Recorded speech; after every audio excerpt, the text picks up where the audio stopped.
Hi, I'm Jarrel Byer, and today I'm talking to you about turning your invention idea into a tangible product. Okay, so the first thing we'll need is a factory that can manufacture the product. Okay, when looking for factories, I always recommend Alibaba.com. Okay, they normally wholesale products because they manufacture it themselves, so they can sell it at the best rates. When you are looking to make your invention idea, you're going to need a factory. So use Alibaba.com to find your factory. Which factory do you need? Okay, it depends on the product being made. Okay, for example, if we want a duster made and it's just a different background, we can just find a custom eraser factory and ask them to print our label on it or to change the shape of it, and they would start to give us prices and stuff like that. Okay, to make it happen. One of them will. You'll need to message a few, but some are available and willing to make invention ideas for people. Okay, so which factory do you need to use for your invention idea? Okay, that's a great question. Well, it depends on the product. Okay, so inventions tend to be new, so you're not going to see something like it selling. You're going to need to find something close to the invention idea and then sell it that way. For example, when I made the rolling tray invention, okay, there were factories that made rolling trays, but they make metal rolling trays.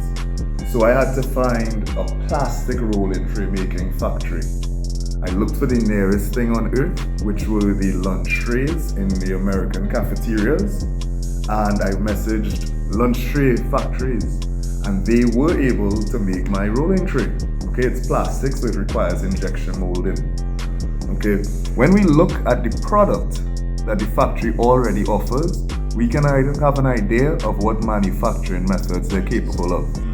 Okay, for making inventions, you need to know your manufacturing methods, whether it's injection molding for plastics or it's metal casting for iron. Okay, you need to know your processes. When you understand how to make a product, you can look at the products that are available and decide if their factory is capable of making your product or not. Things like the size of the invention is important when choosing the right factory. Okay, things like the material selection is important. Okay, the raw materials that the factory has on a standby is what decides whether or not they can make your invention or not. The raw materials and the equipment.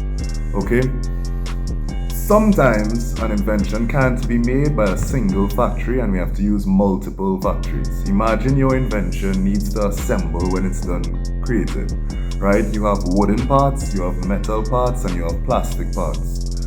Best thing to do is design the entire invention, get the schematics, okay, and then find a plastic factory to make the plastic parts, find a metal factory to make the metal parts, and find a wood factory to make the wood parts.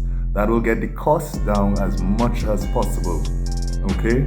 And then you get these three factories to make the parts, and one of the factories, one of the three, will agree to assemble it. Okay? Or you can find an assembly factory and make them work together like that. Okay? This is very important. Okay, so when making products, we have two costs. We have the unit price and we have the capital expenditure. Okay, some products have a huge hurdle to overcome in that they require new resources just to make it. Okay, for example, a plastic product like a Lego brick requires an injection mold. That's some thousands of US.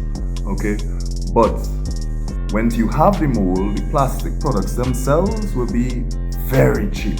I've seen bottle caps for $1. I've seen toys for $1 and $5, okay, being made from the factory, right?